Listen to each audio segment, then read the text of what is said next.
Good evening. Welcome to WHCP Radio. My name is Omika Jackson. I am the founder of Harvesting Hope Youth and Family Wellness. Tonight on Cambridge Community Conversations, I will be speaking with Ken Kozel, President and CEO of Shore Regional Health. We will be discussing transitioning from the hospital to an ER and moving to a new location on Route 50, as well as the type of services and specialists that will be available at the medical part. Please ask questions in the chat, and I hope to get to as many as possible. Ken, thank you for joining us tonight. Good evening, Omika. Thank you so much for having me. I appreciate being here. You're welcome. So is there anything that you would like to share about yourself up front before we get started with the questions? Sure. I'll just take a minute to let you know that I've been the CEO for Shore for about the last 8.5 years, and it has been quite an interesting time here. A lot of challenges, but we have accomplished so many things, and I'm just so grateful for our Shore Regional Health Board of Directors who help guide and lead our organization into the future. I'm also grateful to the University of Maryland Medical System and the board there and the new CEO, Dr. Mohan Santha, who really have embraced our strategy and our vision here on the Shore and really are working hard to help us achieve the goals for the community that we serve here. We're such an important part of the University of Maryland Medical System. We can't do what we do without their support. And between their board and our board here on the Shore, we are accomplishing great things, even in the midst of a worldwide pandemic that's got us all a little concerned about the healthcare of our community. We're still accomplishing great things, and it's a privilege to be the CEO for the healthcare system here on the Shore. Thank you. Thank you. And we're glad to have you. Well, I appreciate that. Thank you. When will construction on the new ER and medical building start? And when is it expected to be completed? Will it be done all at once or in stages? Well, that's a great question to start off with, Omika. And I'm pleased to report actually that the construction project has begun. We are underway with our construction company. And we expect that construction project will be completed by the fall of 2021. So not much more than a year from now, we should be up and running by next fall. The medical building itself everything will be done in one stage. So we anticipate a transition from our current hospital on the Choptank River to our new freestanding medical facility campus all around the same time at the fall, while we're relocating inpatient beds to Easton at around the same time. Okay, that's good to know. How many people will staff the emergency room, and how many are currently there? Yeah, so the ER is going to be one of the major components of our new campus. It's going to be located on our first floor. It's going to be close to 40,000 square feet of space, 17 treatment rooms, 6 observation beds. We'll have a 3-bed behavioral health unit in that emergency room. And all of the staffing that exists today in our emergency room will be available to staff our new emergency department. It's 24/7, 365, just like it is today. And it's intended to serve north of about 20,000 patients a year, primarily from Dorchester County. So a lot of the services and the staff that we have in place and that we offer today will transition into the new emergency department, but it will be in a state-of-the-art facility that will just really complement the care that we've been providing our communities for decades. Thank you. Will there be a full array of diagnostic testing available on site? And if so, will their ER be fully staffed? Well, you answered that question, so I don't even have to go any further. Will there be a full array of diagnostic testing available on site? Yes, actually there will be. There'll be diagnostic testing to support the ER operations. So if you come into the emergency room in the middle of the night and we need diagnostic testing, laboratory work, x-ray work, all of those capabilities will exist 24/7 as part of the emergency department. We're also going to have some diagnostic testing on the second floor to offer to our community. And that won't be 24/7, but that will be available for our community to access as well. So we're really excited of the new space and the new equipment that will be purchased to support the new space as well. That sounds great, because I know a lot of times people have to travel to either Easton and Salisbury for some testing, certain testing. So I think it would be awesome for the people in this area, especially with the transportation issue, Yeah. to actually be able to get the testing that they need to do right here in Cambridge. So I agree. That is so important. And that's been our foundational premise all along, is that we can't be all things to all people, but right, we want to be able to provide the services that the community needs. And we'd like to be able to provide them in a place that's easily accessible. Quite right, honestly, our current location is a little challenging to get to. Our new location right in Cambridge Marketplace is the ideal location for our community to access those services. So incredibly important that we improve that access. And that's part of the reason why we're moving and doing what we're doing. that's great. And I know a lot of people are going to appreciate that change. Will all providers on the second floor be from Shore Regional Health, or will there be other providers? Great question. And if you allow me, I want to brag about our providers within our entire region for a second. You know, here in Dorchester County, we are blessed with having providers that have been in this community for decades. And when I go down the list of names that are in my mind, it's from Dr. Sharif and his practice to Dr. Jean Newmeyer, Dr. Lois Narr, all of the providers that have been here in the community that are still running private practices here in the community and here for the community day in and day out for the last several decades. They will continue to provide those services in our community.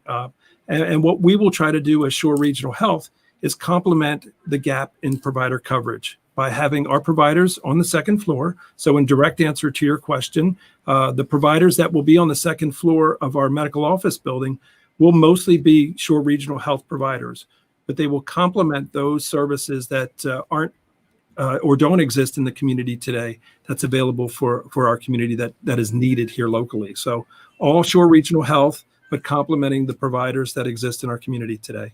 Okay, that's good to know, because I definitely know some people, are concerned about possibly losing their doctor and things like that. And I think most of it comes from not having the information necessary.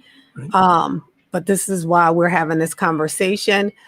Will any of the doctors that's in the ER be certified ER medicine, and as well as the staff on the second floor? Yes, absolutely. Again, we have some of the finest doctors throughout the state of Maryland. Each of our emergency physicians who provide care in all 4 of our emergency departments. I didn't know if the audience knew that, but we basically have 4 ERs that are part of Shore Regional Health, one in Chestertown, one in Graysonville, one in Easton, and one in Cambridge. Fortunately, we have one group that oversees all 4 of those ERs. So we have continuity of care. We have expertise in our emergency medicine. We have one medical director, Dr. Walt Atha, who oversees all 4 of those ERs. And we have a partnership with the University of Maryland School of Medicine for providing coverage for our emergency departments. All told, we're well over 80,000 ER visits in our region each year. And those ER docs are board certified. They're trained in all aspects of emergency medicine, and they come with a wonderful pedigree of experience and of educational background that makes them the best at what they do. And we are so blessed and fortunate to have them as part of our family here on the shore. And as you mentioned, also the second floor, where we'll have our providers. These providers are providers that exist also and provide care throughout our region as well.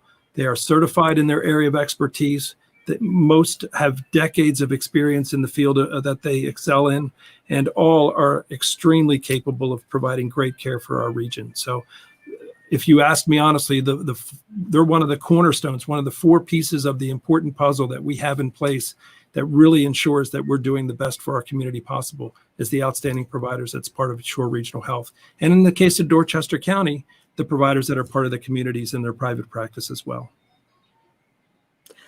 That's excellent. I'm for real. Like, just hearing it, just because we know that there is a shortage in providers, not just physicians, but also mental health. So to know that you all are, bringing more to the community to be able to service us, I think that's a positive thing for this community, for sure. With ground being broken all necessary permits and clearances are all permits and clearances complete? Great question. And yes, as a shout out to the city and county for working with us to get the necessary permits we need to begin the construction project and to work through each of the phases. I'm pleased to say that all of the permits and clearances that we needed at this point are complete. And actually, one of the things we've just recently done too is provided an update on our project to the state agencies that regulate our freestanding medical facility construction project. So all of those check boxes are checked, and we're going to continue to work very, very closely with the town, the county, and the state as this project continues all the way through completion and occupancy. Very, very important that we stay aligned in that regard. That's good. Yeah, moving along in the process. Yes, indeed. Are or will in-person mental health evaluations and treatment be available here and by telemedicine, since inpatient treatment will be located elsewhere? Yeah, thank you for that question. And I wanted to just remind our audience that the inpatient behavioral health beds that exist today in Cambridge are going to be relocated to our Easton Hospital, initially at our Washington Street campus, and then long-term at the new hospital in Easton out near the airport. But inpatient behavioral health care is only one part of the continuum of care that's needed for behavioral health services. And one of the things we have to do as an organization is make sure that we understand each important component of that continuum of care, from initial visits with primary care to consultations with psychiatrists, yes, behavioral health programs that are tailored to each patient from a psychiatrist, to available access to bridge clinics when patients may need to be admitted and discharged, and that gap in time between when they're discharged and when they see their psychiatrist for care. All of these and a number of other steps have to be put into place if we're going to provide the best continuum of care for behavioral health. Now, one of the things we've realized at Shore is that we are not the experts in providing every one of those pieces of continuum of care.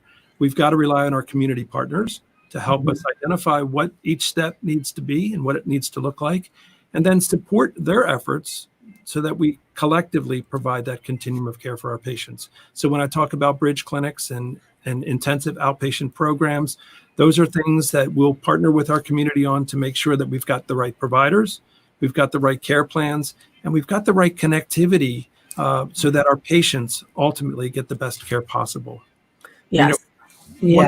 If I could, Amika, one other thing I just wanted to mention that's fascinating about behavioral health is the nuance of telemedicine. So, yes. And I know we're going to get into some detail about that later, but while we're on behavioral health for a second, telemedicine is going to continue to play an important role in helping our behavioral health patients get better.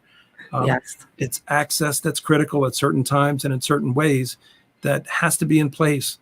And being honest with you, it is incredibly challenging to staff with psychiatrists and with nurse experts and tech experts in the behavioral health field. There is such a need across this country for those services. There's just not enough providers to support the need. But fortunately, here on the Shore, we have a great group, a great set of providers.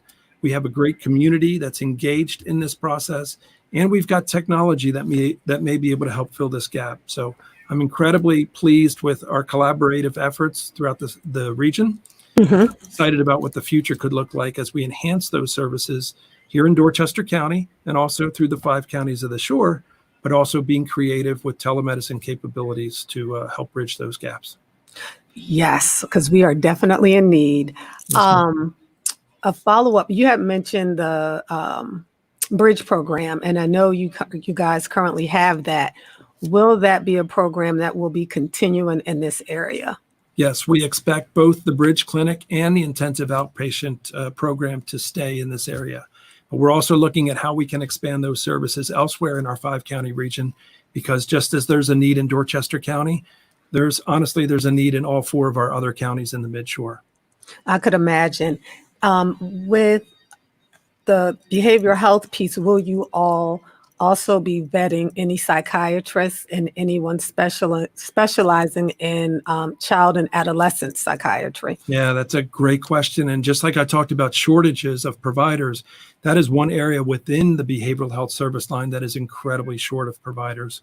And quite honestly, we are challenged at Shore to support that level of care. Fortunately, though, we've got partners in the state that are around us, Peninsula Regional, Anne Arundel Medical Center, even some facilities in Delaware that offer those services.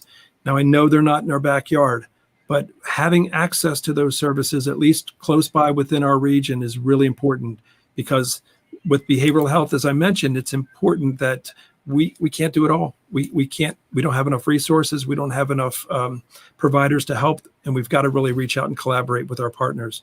And for child and adolescent patients, that's incredibly challenging, but we stay connected with our partners to our south and to our west and to our north up in Delaware to make sure that we're doing the best for our patients that we possibly can. That's good to hear. We have a question from Shannon. Shannon says 3 beds for behavioral health doesn't seem like enough. How was that number come up with? Great question, Shannon. Thank you. Let me clarify. The 3 beds that I'm talking about are just in the emergency department at Cambridge. So when a patient comes in that has both behavioral health and physical issues, we've got the capability to treat them safely in one of 3 rooms in our behavioral health emergency department section. So that's what exists today. The new space will have a comparable set of rooms, but they'll be much better equipped and state of the art. Now, if a patient needs to be transferred for admission, they will be transferred to our Easton inpatient facility, where we'll have 12 inpatient behavioral health beds available for our care. And at the end of the day, though, Shannon, the question that you ask is a good one, because it really hones in on how we determine what numbers we can have and we can use.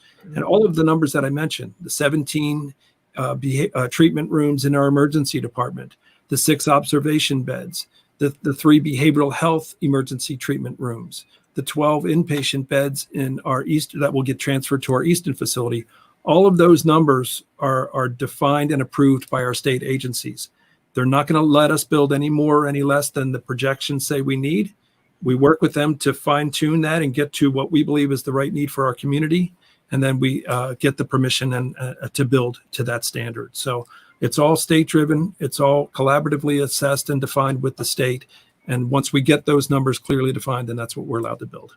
If we need more over time, we can petition to the state for more, but we've got to demonstrate and prove that that need exists before they'll approve that.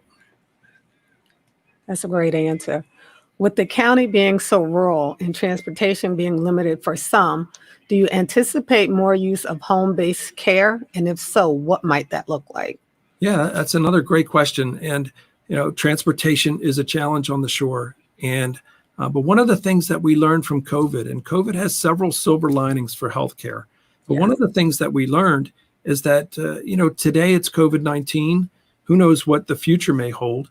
But patients still need to get care. Patients still need to have care provided. And during pandemics like this, they're incredibly reluctant to come into the hospital for that care. We always stress, please don't be reluctant. If you need care, come to our facilities for that care. We're safe. We will take care of you. But one of the things we learned, though, is that we need to be more creative on how we provide that care.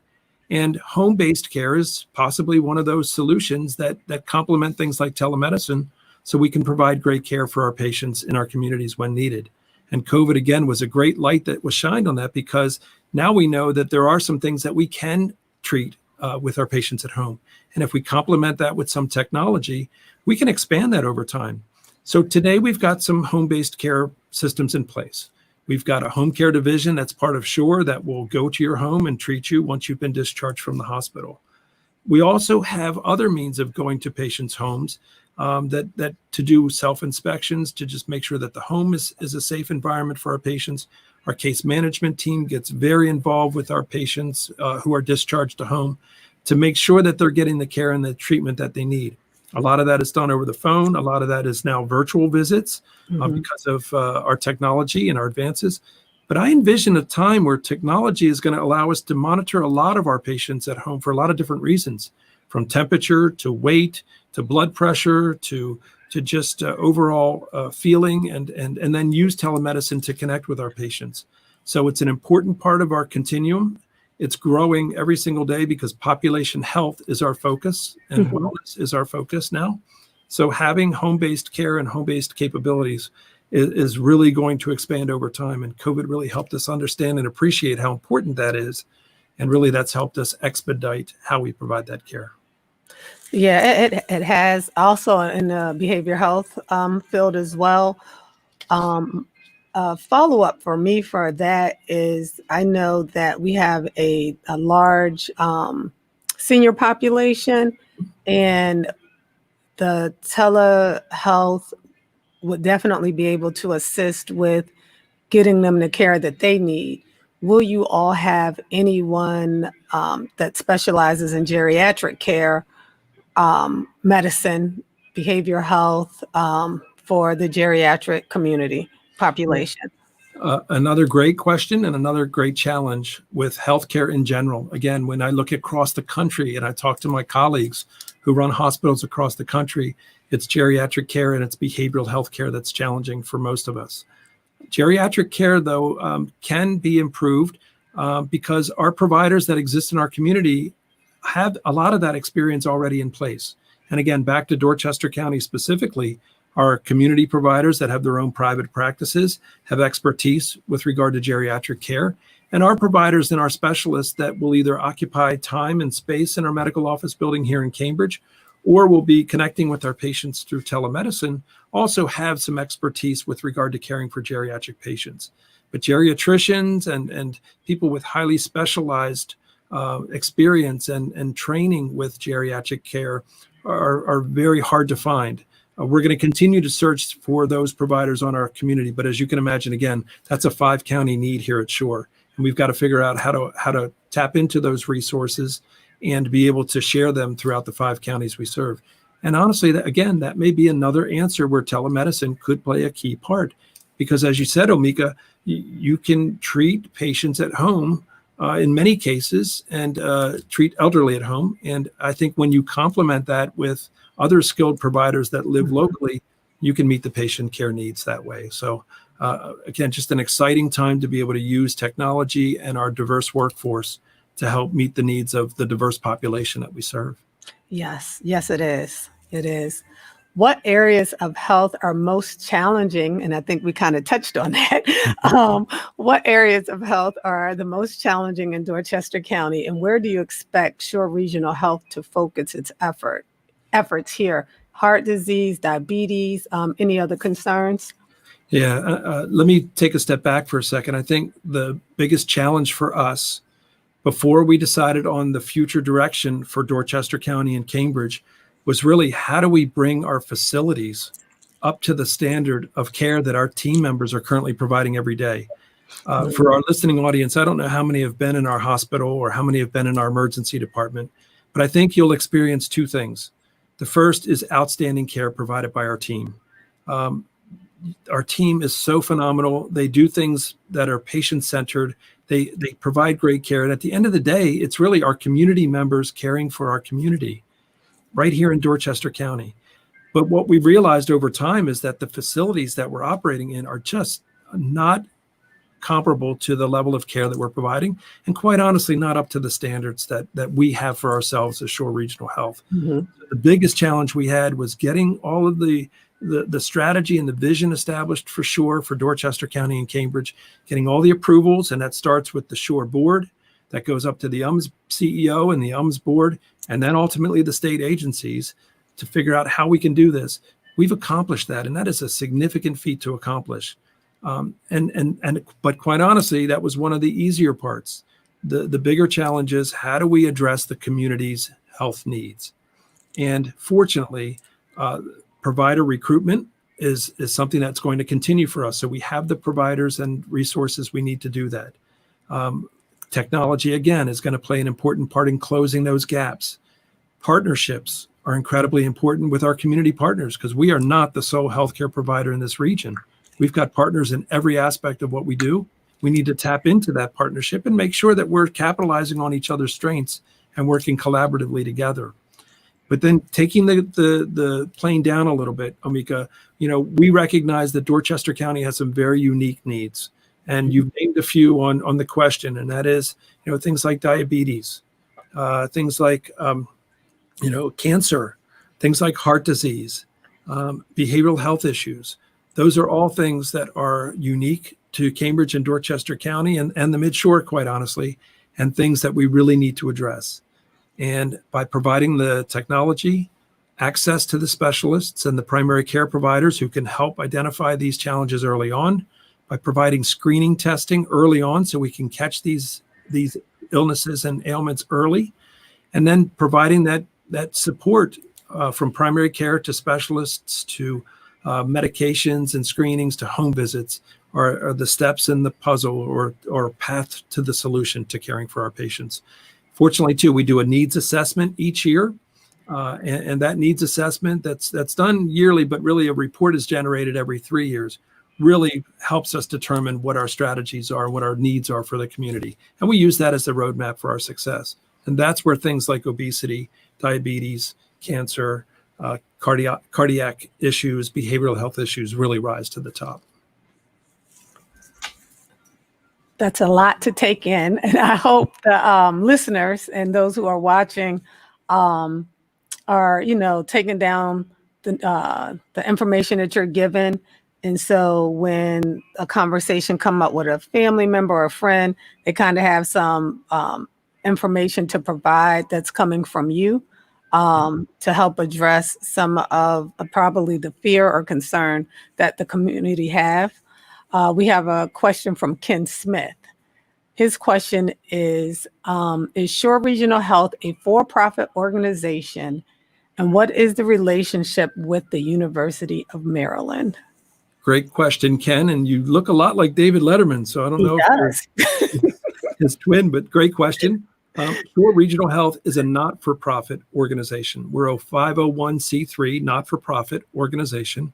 And our relationship with the University of Maryland Medical System is that we're a member organization of the University of Maryland. So we are wholly owned by the University of Maryland Medical System, which is also a not-for-profit 501c3 organization. When you look at the University of Maryland Medical System, we are really Maryland's healthcare system. And that by that, I mean that all of the member organizations like Shore are Maryland-based. So you've got organizations like Upper Chesapeake in Harford County, St. Joe's in Baltimore County. You've got BWMC in Anne Arundel County. You've got Capital Region in Prince George's County. You've got the flagship medical center in downtown Baltimore. All of those member organizations make up University of Maryland Medical System. So we're a part of that. We're the 3-hospital, 1 emergency center, 5-county region on the Shore that is a member organization of UMS. Shannon has another question. Shannon would like to know, is the ER able to handle major traumas? And will there be a helipad? Great question, Shannon, and thank you. And Omika, I did want to take a second to thank you for allowing for this dialogue, because to your point earlier, letting the community know what's happening answers a lot of questions, dispels a lot of rumors, and gives information that I think is important to have as we're making major transitions like this. So thank you so much for this audience. We really appreciate it. As far as the ER in Cambridge, yes, both today and tomorrow and in the future when we move into the new facility, we'll have capabilities to handle trauma patients. We have specific trauma bays that allow us to care for those patients right in our emergency rooms. And the new facility will have state-of-the-art services and state-of-the-art features, just like our existing trauma rooms have today. There will also be a helipad. Yes, that helipad will be located on our campus within the footprint that we'll occupy in Cambridge Marketplace. And we'll use that for transporting patients from our emergency center in Cambridge to a variety of other higher level of care hospital systems. Could be University of Maryland Medical System. It may be a Delaware facility. It may be Annapolis. A variety of different options exist, but we will have capabilities to treat critical patients in our ER, and if needed, they'll be able to be transported out right from our campus with a helipad. That's good to know that some of those services are still going to be there. Yep. Yeah. Does Shore Health have plans to save the the Dorchester Hospital for another use? If not, what are the plans? And would you have the information on that? Because that might be a county-city conversation. Sure. The second answer to your question is yes, that's a county-city conversation as to what the future could look like. But our plans are, once we relocate our services from the hospital on the Choptank to our new campus in Cambridge Marketplace, that we will no longer provide any services on the Choptank River campus. We're going to basically move all of our services out probably around the same time. Inpatient beds to Easton, emergency care, and other doctor's office care in the medical office building in Cambridge Marketplace. While we're working on constructing this new facility in Cambridge, we're also working with Cambridge Waterfront Development, Inc. That's the city, county, state agency that's been created to help develop the future land that we're going to vacate. We're working right now on a transfer agreement that basically says that when we relocate off of that property that we exist on today, we will transfer that property to this entity, Cambridge Waterfront Development, Inc. We're working on that transfer agreement, and we're also doing all kinds of appraisals and evaluations of that property to make sure that everything is fair at the end of the day. But at the end of the day, we envision that we will transfer that property to Cambridge Waterfront Development, Inc. for future development. And what they're working on now, in addition to finalizing that transfer agreement, is to look at what opportunities may exist on that property. And I know that they've talked to a number of developers and had many, many conversations about the art of the possible. Really, we aren't involved in that process. We really will work with them to transfer, but once we transfer, we're going to focus our care in Cambridge Marketplace. Nice. Ken, your next question is coming from Graham. With an acute neurological condition, what is the process for treatment when time to treatment is important? Where and how will referrals be accomplished? Thank you for that question, Graham. I'm not a physician, so take this answer as a hospital administrator. But with acute neurological conditions, we do have the capability of seeing those patients and caring for those patients in all 4 of our emergency departments. We have protocols in place. If we're talking about stroke as an example, we have protocols in place that we can utilize immediately to help those patients in that critical need. And time is muscle in those circumstances. And we've got the capability through our providers and through our protocols to care for those patients.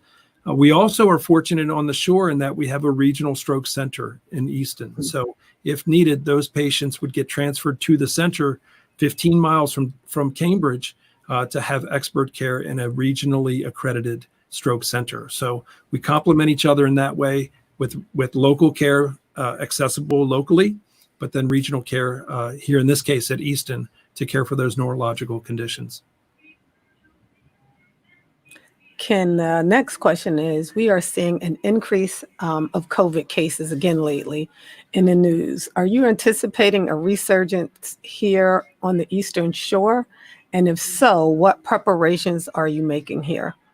Yeah, I get asked this question a lot, Omika, and I don't have a crystal ball, but I do have regular conversations with our leaders at the state level, with our incredible leaders at the University of Maryland Medical System, which are helping us navigate through this worldwide pandemic. These are experts in the field that are advising our leadership on how to plan for, prepare, and address this pandemic. And they're part of our team within the University of Maryland. Our best guess at this point is that we are likely to see another surge of patients, likely around the fall of this year. And we base that assumption on a number of things. A number of things that are local or state driven, but also a number of things that are nationally and quite honestly internationally driven as to why we think that's going to be the case. But at this point, we're expecting, we were originally expecting a peak and then a plateau and then a downward trend. What we're seeing more of now is potentially multiple peaks. And in some cases, those peaks may be higher than its predecessor. So we're really trying to understand what the future is going to look like. We do anticipate something as possibly as early as the fall of this year. And at Shore Regional Health, I'd like our audience to know that we have spent an enormous amount of time preparing for COVID once we learned it was a worldwide pandemic and it was in our region. And it really took on maybe 5 major important steps that we took on to address this that are going to sustain us throughout this pandemic. The first important step was to develop an incident command center. That incident command center is really the communication vehicle that we use within Shore Regional Health. We're over 2,000 square miles. We have got to make sure that everybody in our system knows what each other is doing and can talk easily and access each other easily for how to care for patients in our region. Step 1 was to develop that incident command center so we could have that communication vehicle in place. But that also allowed us to do a couple of other things. That allowed us to have that same communication vehicle with the University of Maryland Medical System. As I mentioned, experts helping run how we manage this pandemic are right here in Baltimore, part of our system. They use the same incident command structure that we use. We can have the same interaction on a daily basis with them as to how we should be managing COVID-19 on the shore. And in addition to that, that same structure is utilized by every county that we serve here in the 5-county region. So it allows us to communicate very effectively with each county as well. So step 1, incident command structure, get it up and running. It's been running now for well over 100 days for Shore Regional Health, and we expect that it's going to continue to run and be our vehicle for managing COVID moving forward.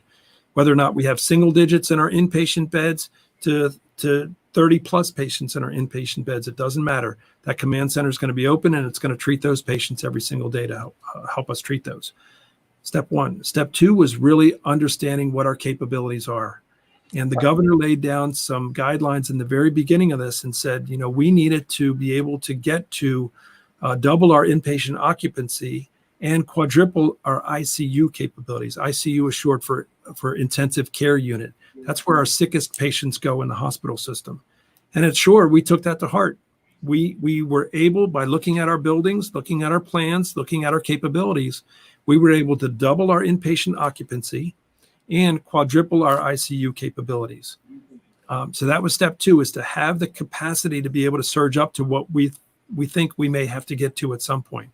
I'll stop there for a second and let you know, fortunately, we have not come near our surge capabilities at this point.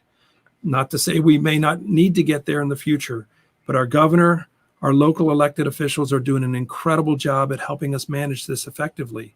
And if we are continuing to do the things we need to do, like wearing our masks, hand hygiene, social distancing, making sure that we're doing all of the right things, we will likely never get to our surge capacity. And that's why I think Maryland is so successful.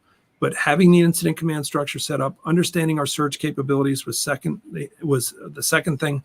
And then the third important thing was to be able to staff for that surge. We can say we have 200 plus beds in our system, but if we don't have the staff to support those patients that may occupy those beds, they're just beds. So having the staffing plan associated with doing that the right way was the third step, and that's a critical step to allow us to surge up and down based on demand. The fourth thing is having the right personal protective equipment. I think everybody who's watched the news and watched what's going on with COVID knows that there's a worldwide shortage of personal protective equipment. And again, you can have the beds and you can have the staff, but if you don't have the safety in the form of equipment to care for those patients, you're putting yourself and your team at risk for how we care, and the patient at risk for how we care for them. So a lot of time and energy every single day in securing that personal protective equipment to make sure we've got it for our team and for our patients as we care for them. Again, regardless of single digits or 30 plus patients, we have to have that equipment to be able to do it right. And then fifth and finally, our equipment itself with regard to ventilators and those kinds of mechanical equipment that's needed to care for our sickest patients, making sure we have the appropriate numbers, we have access to more if we need it. And as part of the University of Maryland medical system, we take our 2,500 team members here at Shore and we add it to university. We're now 30,000 team members. We're that strong of an organization that can share resources throughout the state. So those are the things we've been doing. Those are the things that have sustained us for the last 100 plus days. And those are the things that are going to help us continue to address what is likely to be a potential surge in the fall. And who knows, there could be another one after the first of the year. But I want our community to know that we've put a lot of time and effort into preparing, collaborating, and really working the plan every single day to make sure that we're prepared as best we can. Plan for the worst, hope for the best is kind of our motto with this. That's And right. this is really serious, and I appreciate the question, and I'd like our community to know that we at Shore Regional Health are doing our level best every day to make sure that we're addressing this head on. Yeah, I think the more information that we have about the COVID, the capabilities of addressing it in this community is important because, again, there's the chatter and the talk. So you being able to clarify and give information to the community about it, I think it's imperative. And again, it helps with disseminating correct information, and not something that's coming from a fear-based place. Right. Because that can take and go in a different direction. So I think it's real important for us to continue to talk about that and for that information to be given to the community as a whole. Absolutely. Can I add one thing too, Amika? And you're so spot on. And I'd be remiss if I didn't mention the hard work that our health officers and the health department are doing every single day. Here in Dorchester County, we have Roger Harrell as our health officer, and his team are doing a phenomenal job. And I think it's the consistent message about what we can do as a community.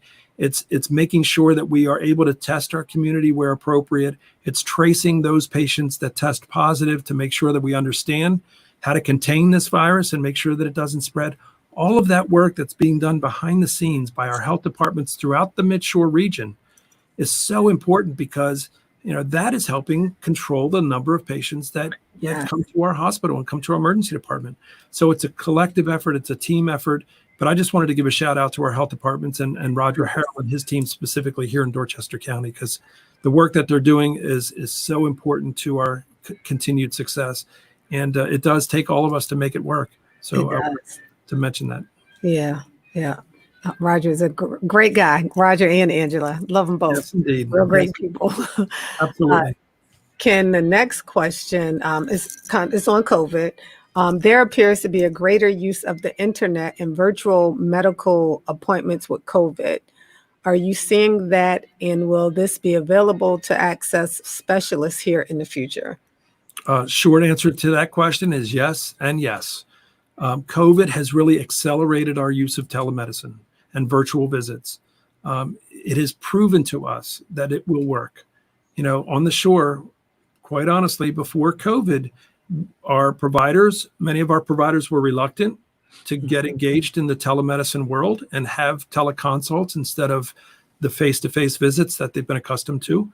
And quite honestly, our patients also have been a little leery about how this telemedicine capability may work and if it really works and will care for me in a great way. And I think it's got limited uses, so it's not the end-all be-all, but COVID has accelerated our use of telemedicine and virtual visits to the point where we have gone from only hundreds per month to thousands per month since COVID over the last 3+ months. And I continue to see that number climbing week after week. And I believe that it's going to continue to accelerate even after COVID is gone, because it also helps us solve that transportation gap that we've talked about for so long too. If we can have access to our patients and in their homes, that solves a lot of other challenges. And I also want to give a shout out to our elected officials here in Dorchester County, because it's easy to say that telemedicine's the solution, but the challenge is, how do you make sure that everybody's got access to it?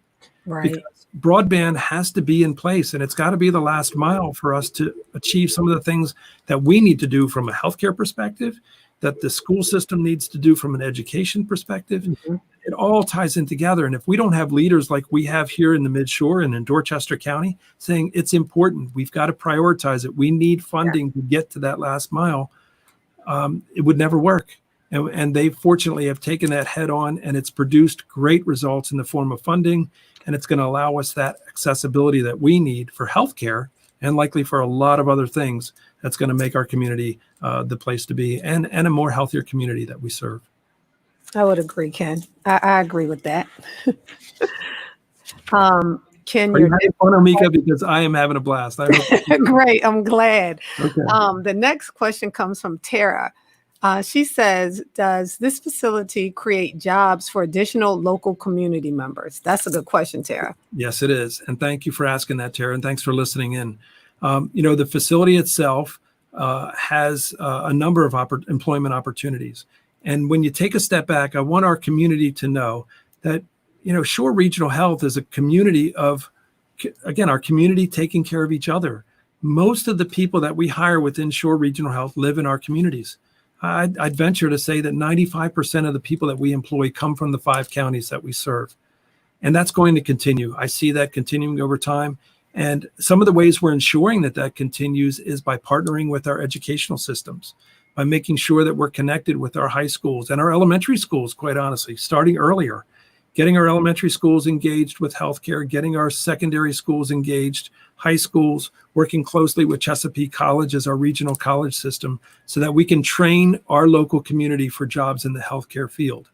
Now, at Shore Regional Health, as I mentioned earlier, we employ about 2,500 people that are part of Shore. And those jobs, a lot of those jobs come and go with people that live in our community. They retire, they take on different roles and different jobs within our organization. So there's always a lot of opportunities for our local community to get engaged and work with Shore Regional Health. The FMF is one way. And again, as we expand our footprint to taking care of the patients at home more often, to working with telemedicine and the IT connectivity that you need to be able to handle that, that just opens up a whole lot of different new jobs within our community as well. Again, that we're looking for our community members to fill. Incredibly important. Now, for the team members that are part of our Shore system, we're working on a plan as we speak to make sure that if today they work in our hospital in Cambridge, how do we ensure that they have a job in the future of our Dorchester County and Cambridge facilities and services? Some may go to Easton to provide that care with the inpatient relocation beds. Most will stay in the emergency department and in the medical office building. But some we're going to have to work with to figure out how we can provide other positions within the community on. But those are things that we're working on now. So it's taking care of our existing team members, but also looking at what opportunities we have for new positions that are part of Shore that we can fill with our community members as well. Great question. Thanks for asking that. And just know that that's something that we're constantly working on. And if anybody in our community is out there listening that wants to become employed, I'd encourage you to look at opportunities within healthcare. While we have specialized care, there's a lot that's very, very diverse as a system and as a workforce. So there are a number of things that you can excel in that aren't necessarily clinical or medically related. And I'd encourage you, if you're interested, to check us out because, again, we're local community members taking care of our community. That's right. Yeah. And the medical field will always have positions available. We'll always have positions available. Absolutely. Shannon is back. Hi, Shannon. I'm loving the interaction we're having with you. So Shannon wanted to know, is there somewhere the public can see a blueprint/layout of the new facility? Yes, that's a great question. I think what we can do, and I'll work with my team on that, is share with you the footprint for the first floor and the second floor of our medical office building and freestanding medical facility. Recognize, though, please understand that things may tweak or change over time, but this is where we are today and this is what we're building, and we're going to continue to monitor throughout the building process. And as we open our doors and tweak things a little bit moving forward for the future, but we do have some blueprints of each of those floors, and we've got some artist renderings of the outside of the building and what they'll look like. And where the helipad is and all of those questions, how it relates to Woods Road and Route 50, how it relates to other things within Cambridge Marketplace. We can certainly share those. We'll put those up on our website, and I'll work with our team to get that out to the community. Absolutely. Ken, I have a question, and it just came to me as you were talking, which is really not related to what you were responding to, honestly. But I wanted to know, have the University of Maryland considered a children's hospital here, or having a children's like ER section that's specifically for children? I know that, there are children here in this area, in the 5 counties of this area, that do have special needs and some challenges with health issues and have health crises as well, and typically have to go to DC Children's Hospital or over to Baltimore. Have that conversation been had about that possibility yet? Yes, thank you for asking that. And yes, we evaluate that all the time. But I must say that our emergency departments and our physicians who care for our patients in our ERs have the capability of caring for all ages of patients. So I don't want people to think that if they have a child, they can't come to our ER because we don't have a pediatric emergency room. Nothing could be further from the truth. Please, if you're local, bring your patients, bring your children to our emergency departments throughout the 5-county shores. But in addition to that, when you look at specific ERs for pediatric patients, it really gets down to numbers, quite honestly. And how many patients in our community could we possibly serve, and what's the demand within the community? So what's the community demand, and how many will it take to make it work from a staffing perspective, from an expertise, because that's a skill set you've got to maintain at a different level if you're a full-fledged pediatric ER. And how do we make sure that we hit those numbers? We at Shore Regional Health do not currently have the population of pediatric patients to support an pediatric emergency department here on the Shore. The numbers just aren't there to support that. But again, our providers are able to care for our patients at all ages. And the other great thing, again, back to the partnership with the University of Maryland, is that through telemedicine, we can link with pediatric specialists in the ERs at the medical center, as an example. And today that capability exists. And I know for a fact there have been pediatric patients that have come to our ERs that have consultations with our local docs here in the ED, and where there's a question about whether or not a higher level of care for their pediatric patient or for their child is needed. And by telemedicine, we connect directly with the ER in the medical center, which has a separate pediatric emergency department. And the specialists there interact with our providers, with our family, with the family that's there with the child, to make that decision in real time. And I know for a fact that that has avoided many trips to Baltimore for care, because we've been able to use that technology to gain the expertise we need and still care for our pediatric patients here locally. So while the numbers may not be there, to answer your question specifically about do we have or are we planning to have a pediatric ER, while the numbers may not be there, we've got every other component that allow us to safely manage and safely care for our pediatric patients here on the Shore. But rest assured that if a higher level of care is needed, then we have the capability within our system to care for those patients. But they would need to be transferred for that. Yeah, that's great. And, parents need to hear that you don't have to drive to Easton or drive to Salisbury, but there will be someone here that's already here that's capable of doing it. And in the long run, that service will still be provided. So that's good. Exactly. The next question is, what programs and training does Shore Health have or plan to have to ensure that staff members are culturally competent about our current population and needs of the community? Yeah, that's a really important question. And I'll go back to one of the answers I gave previously, and that was that, we are community members taking care of our community. So our community lives here. We understand the cultural competence. We understand the population that we serve. We're part of that population. And Shore Regional Health has a very diverse workforce, and that workforce reflects the community that we serve. So that's step one, is making sure that our community members appreciate that, and that our workforce reflect that diversity. But the other important thing at Shore that we've done is we've really tried to instill training in our team members to make sure that we not only meet our community's clinical needs, but that we care for the person as well. And one of the things we've done system-wide, so all 2,500 team members have gotten what we call heart training. Heart training is just that special training that really provides empathy and just really tries to understand what the patients and family members are going through. And we put ourselves into their shoes so that we can be better caregivers.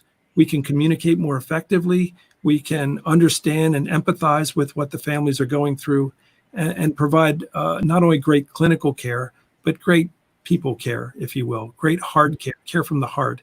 And that's important, because that's the element that our community also needs.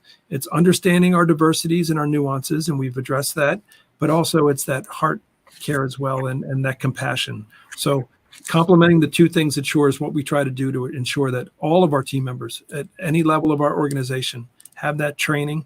And our leadership team even gets an extra amount of leading with heart training, so that we can ensure that they as leaders know how to continually train our staff and make sure that we're all operating at the highest level possible. So it's an ongoing process. New team members come and go. It's a constant ebb and flow of our team, but it's important that at every level, when they come into our organization and periodically throughout the years that they're here, that they get that training and then utilize it when they care for our patients. So it's competency and heart.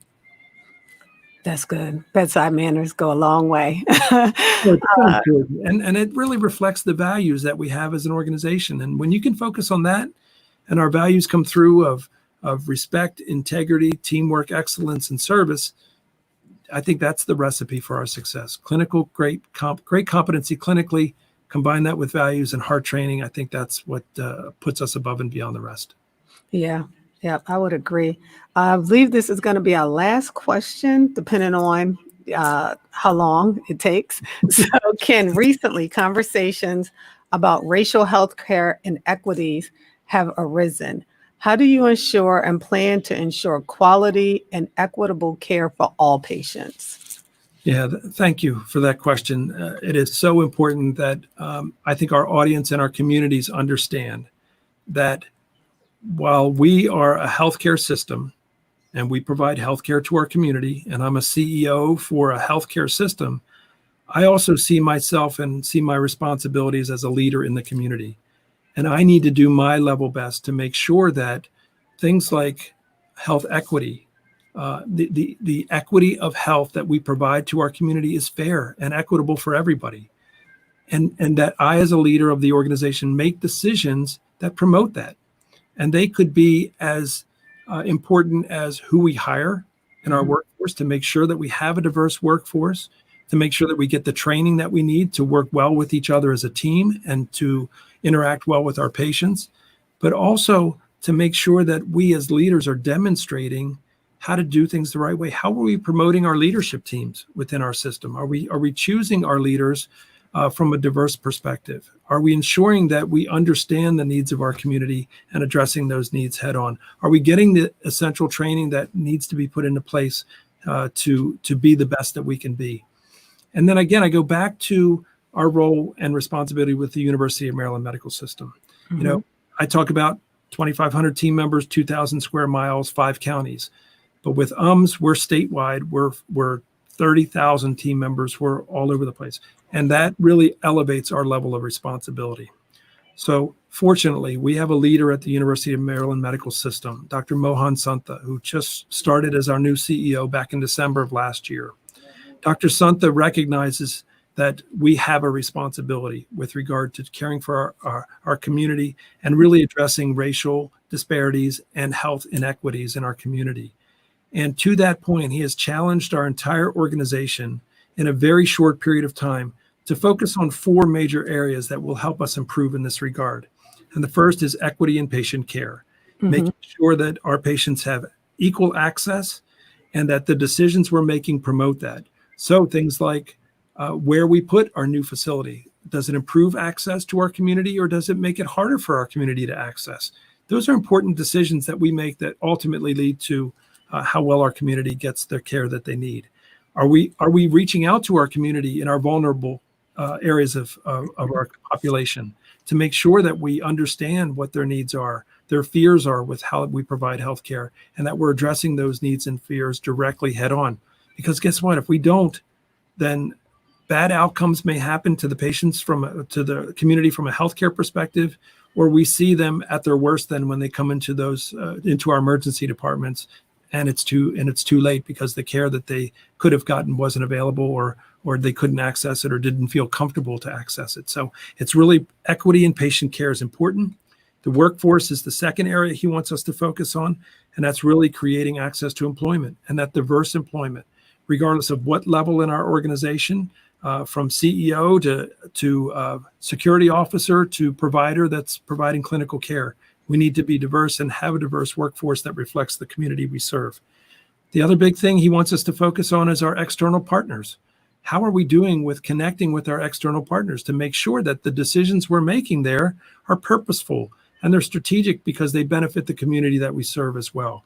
It's so important that the minority-owned businesses in our community have access to our resources. I mentioned 30,000 employees. We're a $4.5 billion organization.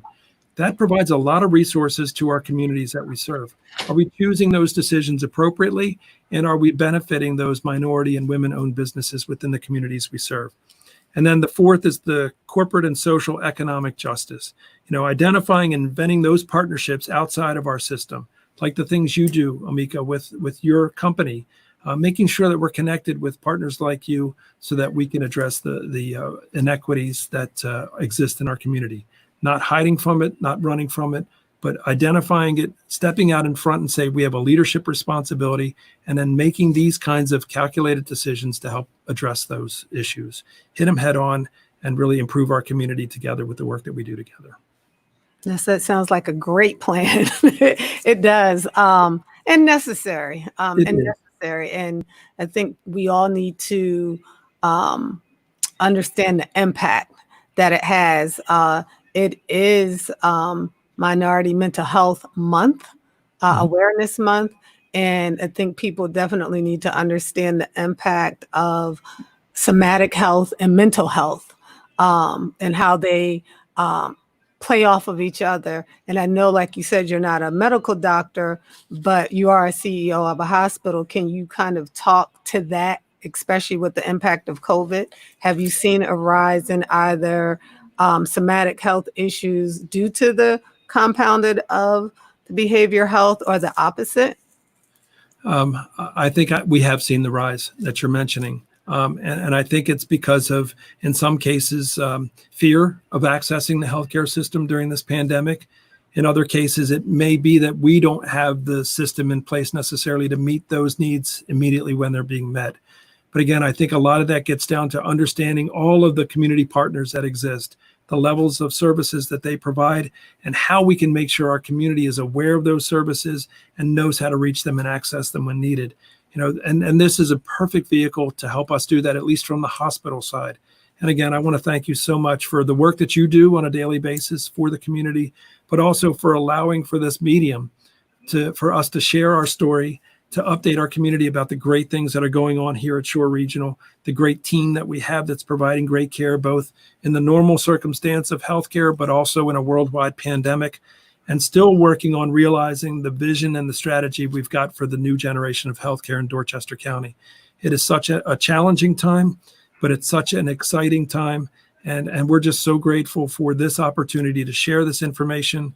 And I'm grateful to be the CEO of the best healthcare system in the state of Maryland.